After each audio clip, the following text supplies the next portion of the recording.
Welcome to Backboard Banter on the board with your hosts, Matt Middleton and Kevin Rayner, where the banter's as ferocious as that Donovan Mitchell dunk on Utah Watanabe, my friend. I know that hurt you. It hurt me too, being your friend and knowing how much you care about that man. I mean, he puts the effort in, you know. Utah is making young kids across the world happy by being able to put up a poster photo on their wall. They're just, they're thinking about the other player, not him, unfortunately. But again, He's there. he's He's there. trying, man. He's like putting forth the effort, and that's all that you can ask, right? Like most players in today's NBA, they don't even try when they know that they're going to get posted on. Like at least he's up there. I can think of at least three or four, with the Anthony Edwards one being the best. But at least he's out there, man. He's giving it his all. I mean, when you think about his 3-point shooting, how it's increased, and you think about this hustle that has existed to allow these posters to happen, it's why he's a serviceable NBA player, in this day and age, right? So, keep going, Utah. We believe in you. I mean, I know I do at least. Yeah, man. He played well, and it's a valiant effort. But I feel like you put your faith in the wrong people sometimes. Like you're doing it with the Kings now, and I'm not sure it's gonna work out for you. Look, in the words of Kobe Hartman Kensler, the faithful shall be rewarded. That's a gaming joke for anyone out there. Look, this Kings team has the best story of the season. Their team is coming together. And when you think about the fact of the matter is the West is such a pileup. As long as they don't get a team that is the best defense in the NBA, I think they're going to be okay because their offense is disgustingly good. And I have faith. I have to have faith, man. The Kings, I want to see playoff beam, I want it. Dude, I mean, I think that you're 100% right that they have, I think it's the best offensive rating in the NBA this year, and In they've got an historic. history. Yeah, it's always in history this time of year, man. Like, No, no. I feel like for the last 10 years, we just keep setting that record. So, they don't play defense though, and that's like NBA basketball gets more down into the 1 through 8, really 1 through 7, and can you play defense? Can you really muck up a game? That's why the Miami Heat are not a good regular season team. They Yeah. can't score and don't have the depth of scoring that most teams do, but they can get to a Eastern Conference Finals or a Finals because they've got that defense, because they can grind out games and every second and every minute counts against them. Like I don't see that with Sacramento, man. I just think it's going to be their downfall. They're such a fun team, right, to watch through the regular season.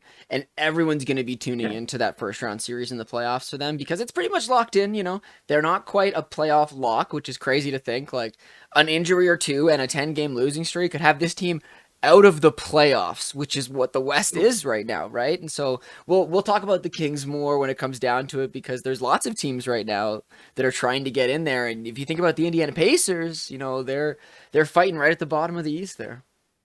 Dude, I think like what 37 losses is at the bottom of the Western Conference table, and they're at Yeah. like what 28 losses. So even the 10-game losing streak, they could lose out. They're gonna be in the play-in at minimum, man. Because none of those teams, the Lakers, OKC, the Jazz, nobody's going on a huge run to knock them out of the playoffs at this They're point. just far Sorry. enough. No, you're right. They're just far enough for that, but it Yeah. would be. Anyways, I'm excited to watch these Kings, man. I can't wait to see what happens. Yeah, it'll be a good playoff series for you, man. The team that I'm least, enjoying watching right now is the Indiana Pacers because they keep spoiling my fun. I was perfect last week on my calls up until Milwaukee decides to lose to Indiana. But Indiana, surprisingly, trying to play spoiler here, doesn't look like they'll make the play in. They're even further back than Washington is, and Chicago's holding down that final 10th seed. I think they've got like what 40 losses. Yeah, I mean, I think Washington actually lost last night to drop actually just below them. But either way, it's really close at the bottom of Okay. the table, right? Like the when you think about us, Chicago, Indiana, and Washington, each of us has like a 1 game advantage over each one. So the spread is growing, but with 9, 10 games left in the season for a lot of teams, all it takes is a good 5-game losing streak, and you go from being comfortably in the play-in to, having to fight those last few games of the season. Yeah, but I think, I don't think Indiana's going to get there, but they want to play spoiler, man. They beat us last night. They Yep. beat Milwaukee. Like they're putting up fights in these games, and it's unfortunate. I like to start our week off so hot and then to kind of have it fizzle like that. It's just kind of been the story of our season. I think I was reading that we're like 0 and 15 or like something like that when trying to get back to 500. It hurts. It's ridiculous, man. Like, how can we not be a 500 team with this group? Like, this group was so good last year, They're and now just we can't hurting. do anything? They're just hurting. Everything seems to be like that's the epitome of our season, right? Is the we're fighting to get above 500. We're fighting to make it all work. We're fighting to get our rotations. We're fighting this. We're fighting that. And it's just you get to the line and you fall short, right? That's just what it seems like for this Raptors team. And unless that the definition of insanity changes, like we're just doing the same thing and we're hitting that wall and falling back over and over again. And unless we get a breakthrough and we stay on the other side, like this is just painful at this point. Dude, it's extremely painful because again, like to have that Denver game at the end of last week, to beat Minnesota the way we did, and then OKC, which is a like I think one of the hottest teams in the NBA right now over their Absolutely. last and at 8-2, like we're one of the two that handed them a loss, and they fought in that game like trying to come back. We kept our lead, kept stiff arming them, which was a great showing by us, man. Like we were really putting it to them and really committed on our game plan. But then to have the Milwaukee game, like that's a tough one, man. I think because losing Scotty really is kind of what did us in at the end there. That's exactly where I was gonna go with it, right? Like I look at this 2-0 start to the week as okay, the boys are here. They're ready. They know how important these games matter. And yes, it's OKC and the Timberwolves without Cat yet. We'll get into Cat later, but so those are games where if you show up and you play your best basketball and they don't, we should win those games. And then coming into that Bucks game, that Scotty injury really put a damper on things, towards the end of the game. I'm not going to say that, we can hold pat with the Bucks through 4 quarters, but a 7-point loss against the best team in the NBA when you lose arguably, can we say he's our most important player for what he provides inside the locker room, outside the locker room, on the floor, right? Like, He's definitely the most important glue guy on our team yeah, by a mile. He strings all of our plays together, and he's also got the youngest legs on the team, the freshest legs. So in the fourth quarter, yeah. and like we mentioned, Scotty's the type of player where it does take him a while to get going in games, and sometimes you don't see him get going until that fourth quarter. So you lose all of that ability with him too, like not being in the game, and it really showed. Our fourth quarter was quite pathetic, considering that we were leading going into it, right? Like we should have had that game, and then to kind of let it trickle into the Pacers game just is so frustrating. Like, what are we doing?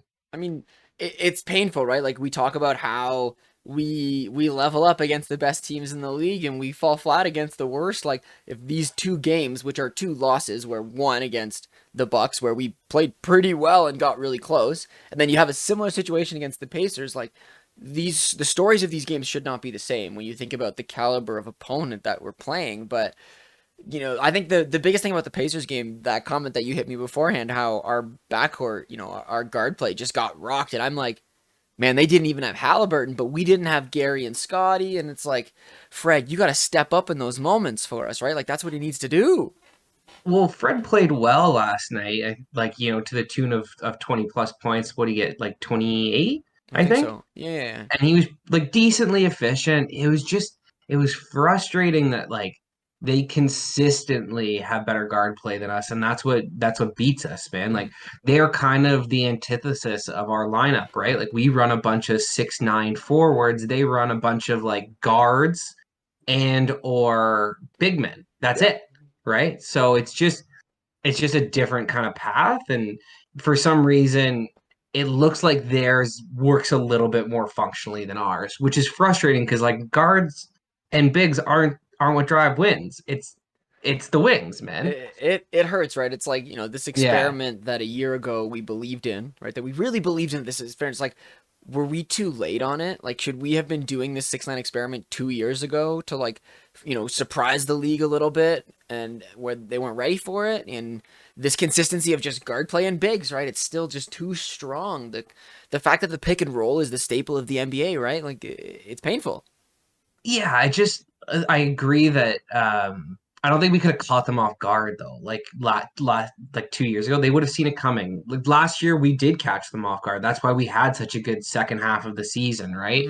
Hmm. We finally got Pascal back integrated. We had Precious hitting threes and feeling confident in himself, which he is not feeling right now, right? Like he has no confidence and he's not being able to hit shots. And it's a little bit on him because his play was pretty poor at the start of Yeah, the season, but Nick's been on him, and it's kind of just like a snowball effect, right? And it's unfortunate because he has so much potential to be a great player. He just hasn't been at all this season, and so I don't think we could have caught them off guard. Like I said, like I think that they would have caught up to us anyways, and I think that they would have been doing what they're doing to us now. I think it was an oversight by our management team, man. I think that like the idea that yeah you want to take as many flyers on guys like that until you have for true. sure one of those superstars, it makes sense, but it does you know gum up your roster, man. Like it makes it clogged up at that spot, and it doesn't allow you to take flyers on guards, and Hmm. like we need guards, like every absolutely. every decision is a risk from the front office, right? And every player is a human being, right? And we can never expect to know 100% how their career is going to turn out, right? Like Oh think yeah. about think about the absolute roller coaster of Ben Simmons' career, right? Who might be retiring at the end of his contract after showing up as absolute minimal as he can to make the money, right? Like so you're right. You're completely right in the fact that like we have taken these chances on some of these players that haven't worked out, but it's now the conversation of, well, if Fred and Siakam aren't able to be those top tier contract guys while also taking us to the promised land, what are we doing? Why isn't it Scotty season yet, right? Like that's the next flip of the coin. Yeah, and I think that we'll probably get there this off season. I think this season was probably Masai's, hopeful last chance at seeing if Mm-hmm. Siakam and Fred can be those guys, and it really kind of blew up in his face this year, unfortunately. And like that's something that we didn't want to see, and we both expected the Raptors to be pushing for 50 wins. Like I totally expected that, and if Yeah. we get 42, I'd be pretty excited with that at the end of the season, right? Because what, like we're 35 and 38, 30, 37. So It's it's gonna close. we're gonna have to we're gonna have to go on a bit of a winning streak here to even get there to 500 at the end of the season. That's And just as we rough, man. and as we stated, what 3-4 minutes ago, we keep hitting that wall, and we can't get over 500. So yeah, getting to 42 and 42 is a dream at this point, which is A just not far not the cry, best. Absolutely, and like man. I look at these games that we have ahead of us, right? Like with 9 games ahead of us, 3 games upcoming this week. All of these games are at home this week.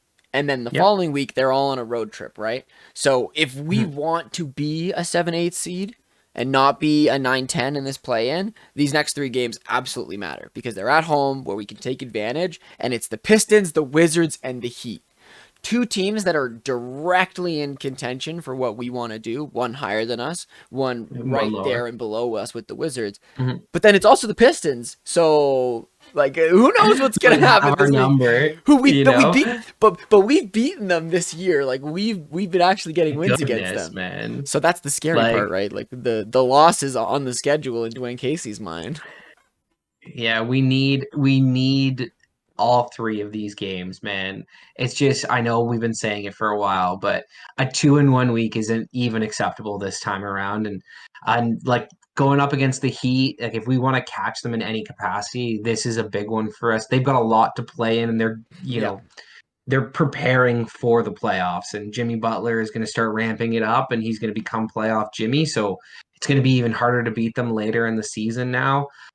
They might even catch Brooklyn, man. I mean, I think we went through it, and Brooklyn's got a little bit of an easier schedule on the way down.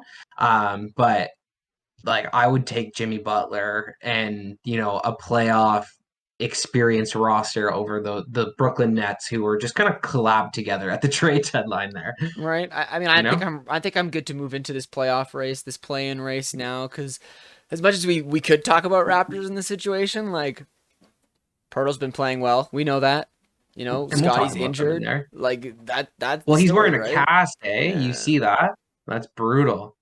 Hopefully, Like, it's just extreme precautions to take care of our golden boy. But you know, at this point in time, it is what it is for the Raptors. So you know, we'll get into it when we get more stories in the next week. And there's so much to talk about when you think about this playoff and play-in race, right? And we'll start in the East because that's the quicker conversation. Because the West is absolutely psychotic. And as you mentioned, and we're talking about with Miami and Brooklyn, these are the two teams that are kind of on that cusp, right? New York is in that race with them, but still slightly above. And I think Cleveland has jumped ahead. So when you talk about the top of the play-in race, it really comes down to Miami and Brooklyn right now. no, absolutely, man. Like they're really the two teams that could, swap for actual playoff certainty. I think that like, there's a chance that Philadelphia probably catches Boston here, Mm-hmm. especially with the way that they've been playing the last 2 months, respectively. And, Boston's been kind of faltering. and Philadelphia's been coming on strong. Joel wants that MVP, so he's going hard. and he is the front runner now. So I'm glad that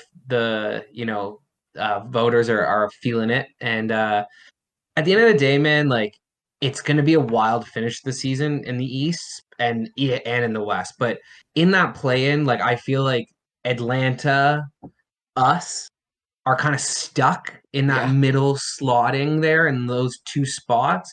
And I feel like Chicago's got this. I feel like they're going to be in the bottom here. I they've been don't know pretty. if it They've been pretty hot recently, honestly. But like, is it like beneficial for them to Yeah, be in the like maybe I guess because some of the guys can get some playoff experience, like Patrick Williams, Kobe White, like mm, they've got some decent players, but like I look, love DeMar DeRozan, man. He is not a playoff player. Whenever they talk about LeBron not instilling fear into players, yeah, I want to just like be like, did you guys not watch the Raptors series? Because you could literally see yeah. DeMar shaking, Well, like you could see it. and the irony of Like, DeMar oh, too is like he's not a playoff player, but like don't ever tell him during the regular season not to play his heart out to make the playoffs because he's gonna be like, "What do you mean? All we do is play to get to the playoffs. What are you talking about?" So like, and he's sick but too. He yeah, is but really good. I agree with you though that I think that Chicago is just has enough to stay ahead of Indiana. Indiana's gonna try. They're gonna keep trying with spoiler and Washington, man. Like we all knew you would be here at the end of the day, right? We knew. Yeah, but like I feel like Washington's gonna just be on the outside looking in like they are every year. Like I think if you go back the last 4 seasons, Washington is right on that cusp, right? Like they're right there, but they're not quite there. I And mean, so like they're that they're is what losing purgatory they're is. losing in the play-in or they're not making the playoffs in general. That's the story, unfortunately. Oh man, they need to like really truly blow that team up and like trade Bradley Beal, get rid of Kyle Kuzma, like really strip it down to the studs. I know Kristaps has had a really nice season. Yeah. Go give him up, like honestly, start from scratch. I, Go try to get the next great player because I'm pretty sure there's a you're not getting take. Victor at this point. I'm pretty sure there's a take from like episode 106 where I was like, they're gonna fire sale, and so maybe we'll see it happen. But yeah, when it comes down to that race, you're right. Atlanta, Toronto. It's gonna come down to whether or not we can get ahead of them. Really, if we want to have Yeah, that chance at that 7-8 game, I think that as yeah. much as the teams are close here, there's enough of a discrepancy that if the teams win the games that they're supposed to and lose the games that they're supposed to, besides that Brooklyn and Miami, this is pretty much stand pat where I think we're going to end up. Yeah, I mean, the only thing that scares me is like if you say like we lose the games that we're supposed to, and you look at the finish of our regular season here. I mean, it's got a couple games against Boston, it's got a game against Milwaukee again, and it's got a game against Philadelphia. Yes, you do pepper in Yeah, the Charlotte Hornet games there to make it a little bit easier on us, but that's really it. So that's why I'm saying that we need that 3-0 week this week, absolutely. man, for our playing hopes, like to get anywhere close to getting out of the bottom of it and having to face Milwaukee in the first round, which is a guaranteed trip home for any play-in team. Sorry, guys. Like your 8 seed is kind of screwed. It's at least if you can get Philadelphia or get Boston, maybe you could beat one of those teams. But Giannis is the maybe, type of player who you just can't see losing in the first round. yeah, He's not too this year. strong, right? Yeah, And like I think the only other thing that I have when it comes to the East is bringing up the fact that Lonzo Ball did have surgery, right? Like the fact that Chicago has been surging, missing this guy and what he's been doing is pretty great, but the rumors that this surgery might keep him out for not just the next season, but the whole of it to go as well. Like the hope is that it does revive his career, but we will see. it's funny that you say revive his career because you know that they're taking tissue out of a dead body Yeah, to do this. crazy. I think it's happened 2 other times to NBA players, and both times they came back, I think, for a total of 30 games between them. And so I like, I hope that it goes well. I know medical and medicine has come far since, the Yeah. early 2000s, but man, this guy sounds like his career's over. And that's just so sad because he had a ton of promise and injuries have really derailed that thing, I you mean, know? is this like tangent of the way? But is this why Michael Jordan is selling his majority stake in the Hornets because their superstar in Lamelo is potentially on another track? I mean, I don't want to bring up anything, but Bro. is this news, Matt? Bro. I'm like, if I'm looking at LaMelo, I am nervous because he's even thinner and Yeah. taller than Lonzo is. And so, like, their bodies are different. You don't know what's gonna happen. But if I'm Michael Jordan, I'm really thinking like, oh, I either need to trade this man at the peak of his value, which was probably last year, or like sell my team because I need to go get a franchise that's got a superstar. I mean, the what I keep hearing is that he wants to sell his majority stakes that he can not have to be the decision maker of the team. Because once again, he's Michael Jordan, right? Like you can't Yeah, be a normal GM of a team when you're Michael Jordan. So it'll be fair interesting enough. to see, what happens with this Hornets, whether they can. But he has a GM, bro. Sorry, I mean I was wrong when I was saying, but as the owner, you know what I mean. Yeah, I So know, but still, like, but he's your just GM, his GM is closer to being his friend than he is to being an actual GM of the team, right? That's what I see when you're like Michael Jordan-esque. yeah, but I feel like all of them are kind of similar like that, Like they all have some kind of connection to each other. That's how you get these jobs, right? Like there's Valid point. nobody, like very few and far between people who make it as far as they do without having some type of connection, man. Just it It's is the way life it's works. It's it's who fine. you know in this world. Okay, let's move to the West now because I'm pretty happy with the East. I'm pretty good with where we've gone around. You want to start at the top? You want to start at the bottom? You want to start with those 7 teams, 8 teams in the middle? Like, where's your I mind think going? yeah, we got to start with those 8 teams in the middle, man, from New Orleans all the way up to Phoenix. Like they are Man, jam packed. I think you said it. What, a total of 3 losses separate 4 to 12? 12. Yep, Like it's what? absolutely insane. We've watched this race kind of just like accumulate over the whole season. We've seen here or there a team join the race, a team maybe try to sneak out, but Yeah, this conglomerate of teams is just like, man, this is a gladiatorial arena, and there are just punches going left and right, and every single game matters. And that's why, I want to start with the injuries here, just kind of get them out of the way. You look at yeah. PG being out for 2 to 3 weeks with Matt.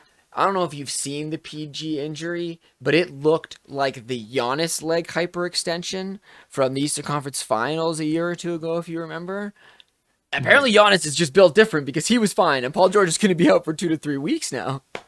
Well, I mean, typically that injury that Giannis did suffer would have been a 3 week injury, but he was like, "No, I'm playing. It's the Yeah. playoffs." So Yeah. Giannis is built different, bro. And poor PG, man. Again with the injuries, he is injury prone, and Yeah. that's not fun. They were surging too, man. The Clippers were looking like they could actually put together something. They finally figured out Russell Westbrook a little bit. That's it's sad for them. It I is. mean, the good news is that it's 2 to 3 weeks, which means that if they hold on and they get themselves to the playoffs, he'll be back. But again, it's the Clippers' curse, man. It's just unfortunate when you think about the struggle that this team's going through. Yeah, and like you said, they have to hold on. They don't have very many games of cushion. No.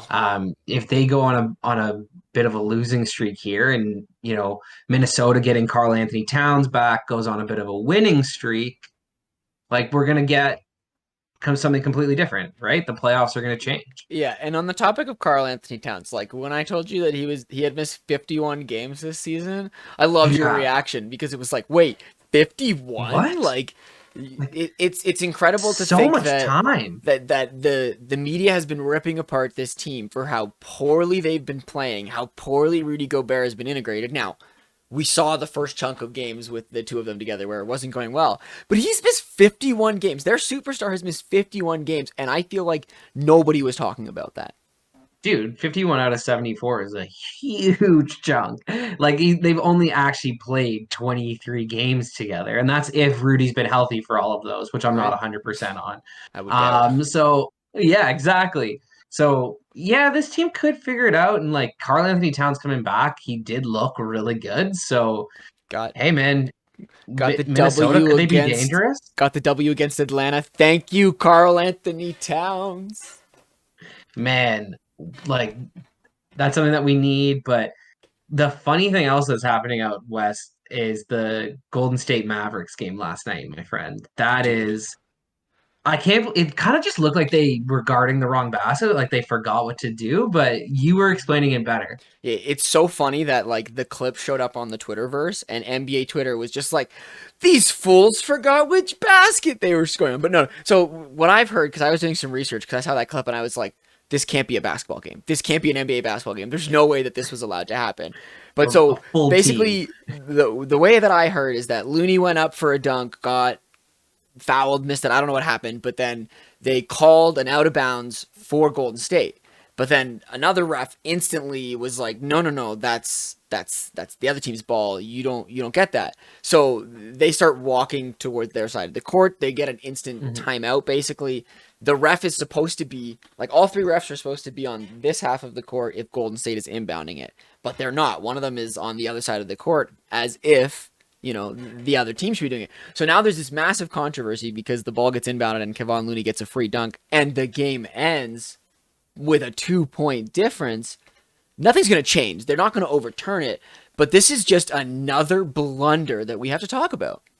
Bro, the fact that the refs made this big of a mistake, the fact that it was a 2 point game at the finish, the fact that it made it so that Golden State is now 30, like what, 38 and 36 Yep. when they should be 37 and 37 potentially, and it made the Mavericks 36 and 38 when they could be 37 and 37. Like that's huge because being in the play-in or being in the playoffs are completely different things, and that's basically what they did. Like the NBA and the refs are gonna figure out ways to give their favorite players and their favorite teams the leeway, and you see it again, man. Golden State getting the benefit of the doubt. Luca, you're too new, man. Don't worry. When you're Steph Curry's age and you've won the championships, you'll get Right. those calls too. But right now, it's not for you, buddy. Like I, it's just frustrating. Is the optics of it at least? Like it's so brutal. it's tough, man, and like it's a big L. It's a big L. Oh, Two teams that are fighting for this play-in race, but like, yeah, the joke is, of course, that the ref forgot which money line he was betting. But we can't be having this. We like that type of situation is a discommunication, a disconnect of the refs, and they're supposed to be a team. And whether it's the fact that there's been so many controversies, the fact that there's been so much that these refs are stressing out hard, trying to do their job as best they can and dealing with these struggles, or if they're just messing up, like it just needs to be fixed and dealt with at the end of the day. yeah, and like somebody needs to be there in real time to be listening into the communication from both refs and be like, no, no, you said different things to the teams. Like you can't allow that basket. We're gonna replay the inbound. Sorry, guys. Like you can't just like own your mistake in the moment. Don't just put out a last 2 minute report or a sorry, we made a mistake. These games are too important. The seeding is too important. Yeah, and how many times in an Like, official NBA game have we seen somebody get a free basket because of miscommunication or misunderstanding from the players? We've seen it a few times, I'm sure. We've never seen 5 players standing in a play and none of them being defended, and then a free basket coming out of that. We've never seen yeah, anything like this. This is unprecedented. So, NBA, Adam Silver, something, wake up. This is crazy. man, the refs are brutal, and the NBA is definitely suffering for it. Like it is just sometimes unconsumable. But hey, man, that's why like they have these close playoff races. That's why they have the Lakers beating the Suns last night, getting that back into the play and getting closer to the playoffs. Like Okay. they I love how like this season is like out west, the bottom seed teams are the scarier teams. Like you got the Clippers if they Mm-hmm. could get Paul George back and stay healthy. You've got Phoenix who is going to not have home court in the first round. You've got Golden State. You've Yep. got the Lakers, OKC, which is like I mentioned, surging. I wouldn't want to play Shea Gilgeous in the playoffs, man.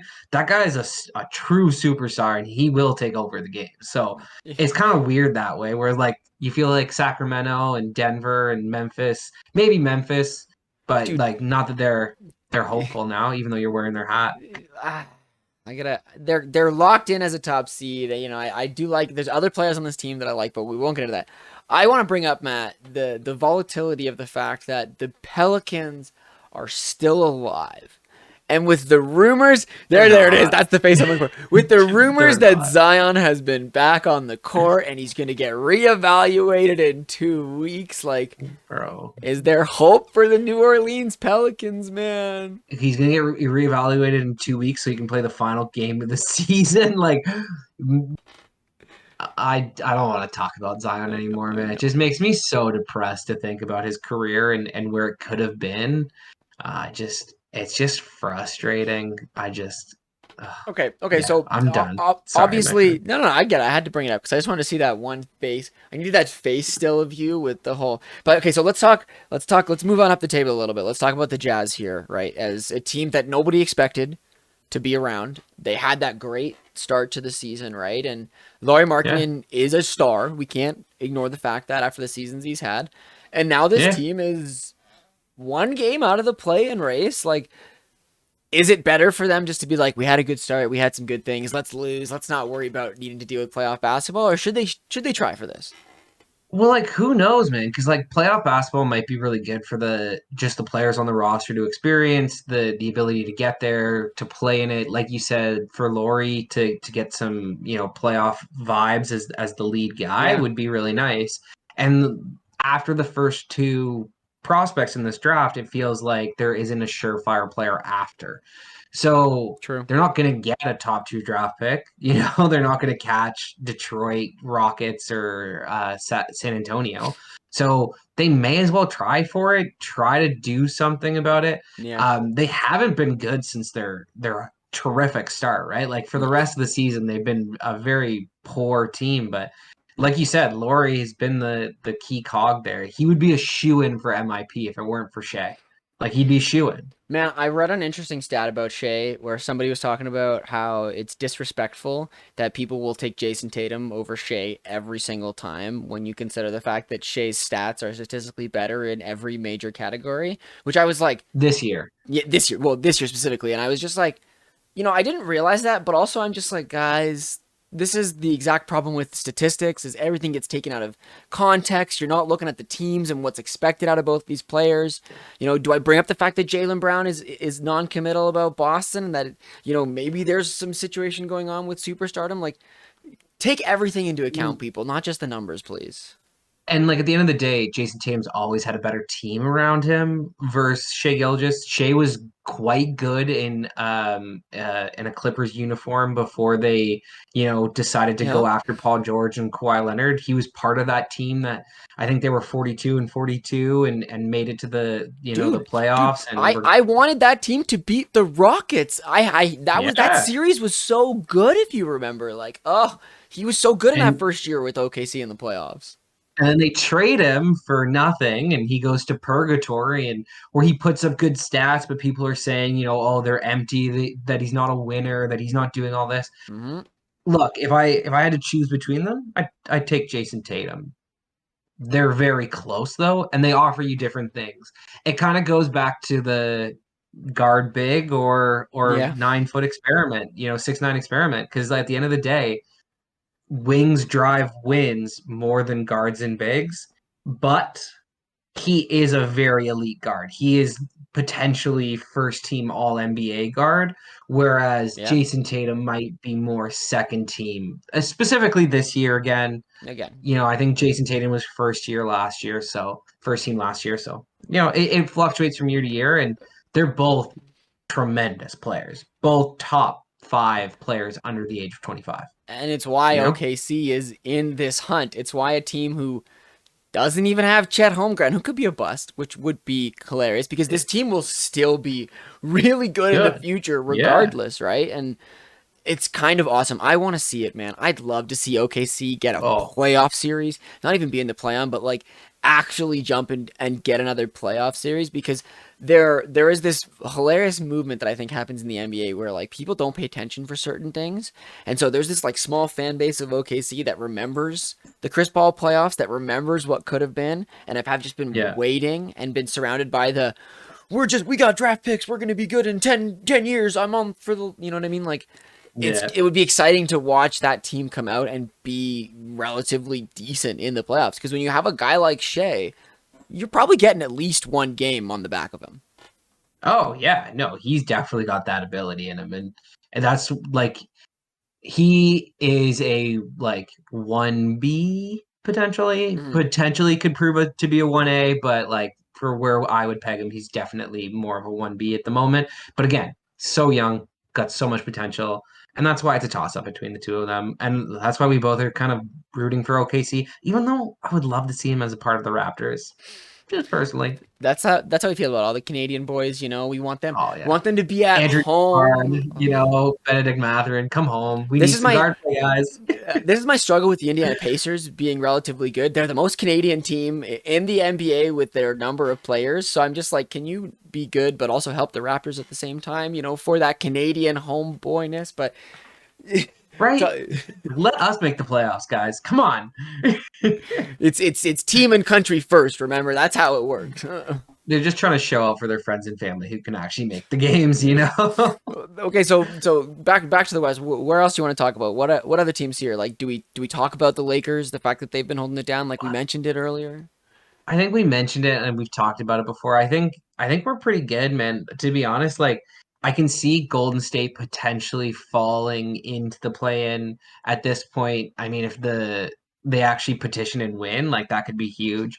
Yeah, OKC has a really good shot to even jump the Clippers and them because they just need to win a couple games, and the Clippers, feeling that with I have the no faith in the Paul Clippers. George injury. Yeah, at this point, right? But I think we've already touched on all of that, man, and it's just going to be really tight knit between those teams, and I think Phoenix has enough without Kevin Durant, and with Yeah. Kevin Durant back, they should be the 4 seed, and I don't think the top 3 seeds are moving. So So obviously Portland is out. So they just have the job of playing spoiler and Dame doing what Dame does in those games. yeah, And then you look at the top of the um, table, right, with Denver, Memphis, and yeah, hopefully Sacramento. Like, there's not much expected to change when it comes down to it. yeah. I wouldn't say that any of them would move. Yeah. Now, So is I gotta ask this because we haven't really talked about Denver at all in the past few weeks. Are they actually a contender in your mind? absolutely, for me, like they're they've got the record that they have for a reason. Nikola Jokic is regarded as one of the best players in the league for a reason. I need to see it in the playoffs. I've seen them play well in the playoffs before with this Mm-hmm. group, right? Like the bubble, they went all the way to the Western Conference Finals, if I'm not mistaken. Yep. So they can. Do I expect it? No. Like if I'm gonna peg the odds, I would Right. say like 70% chance that they don't show up and do anything in the playoffs. Peg it at a 30% chance they make the Western Conference Finals, maybe the finals, and actually make some noise. This is the struggles with this Denver team. This is the struggles that I have at the top of the West right now, because these three teams that I just mentioned are all teams that I've been like heavily connected to, invested in, Invested or too. liked Yeah. over the past like 3 years, 2 years of us doing this podcast. And at the same time, I'm mad because none of these three teams are straight up yeah, they're going to go to the Eastern Conference Finals. Yeah, they're going to go through. And that's the ridiculousness of the West right now. I just had to bring that up real quick because No, I'm like, us I want these teams to do well, but all all three could lose in the first round. man, we talked about it. The lower seeded teams are more dangerous at the moment. It's kind of wild. Like I don't know what to tell you. It's a different NBA world, my friend. I told you, mid season it's kind of leaning towards hockey where eight can beat one, and that's the best, man, because hockey is so much fun. That's why, Connor McDavid, even as like I think he's the third seed in his own Yeah. division, which would put him like, I guess, like the seventh or sixth seed in like a 1 through 8 format. But like they've got a shot because they've got Connor McDavid and anything can happen. Right? Like 60 goal wizard, man. I hope he gets to 70, man, like you were saying. Like it would be wild.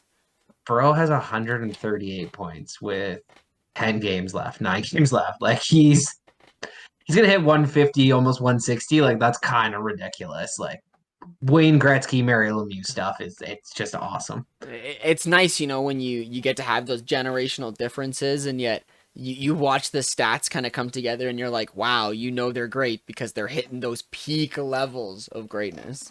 Oh, peak levels, man. Like higher than Sidney Crosby levels, which is saying Wild. something. Yeah, Yeah, absolutely. All right, my absolutely. friend. Anything else, or should we move into takes here?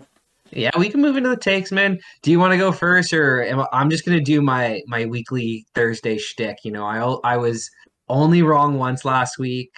I think I'm gonna nail it this week. I think I took your advice. I didn't just go strictly over dogs. There we go. I went with Orlando over the Knicks, Cleveland over Brooklyn, the Pelicans over Charlotte, and then OKC over the Clippers.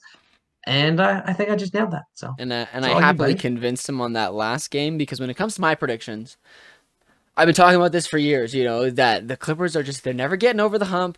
I'm going to see them fall into that play-in. As great Mhm. as Kawhi has been, this team I just don't think without PG they can do it.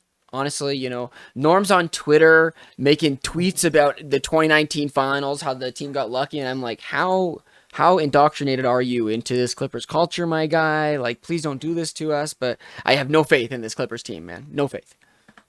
Bro, how much did Norm Powell play in that series? Like, whatever. Like, it's cool. He's just mad. Like, he's just mad that he followed Kawhi to LA and has now caught the LA curse with Kawhi. I mean, should have been a Raptor. Should have stayed a Raptor. Sucks to suck. The struggles of that team. I'm really, shout out to hopefully 6 months from now when I get to write my 3 years removed from the Clippers are cursed article and be like, yeah, we were all right. We expected this and we were not wrong. So, Not wrong. anything else this week, my friend? Nah, man, you're good. You're good to wrap us up. Perfect. Well, thanks everybody for being here. Follow us on Twitter and Facebook at The Board Sports. Like, subscribe, give us a thumbs up. Check out theboardsports.net for new episodes and blog posts. And we'll talk to you next time.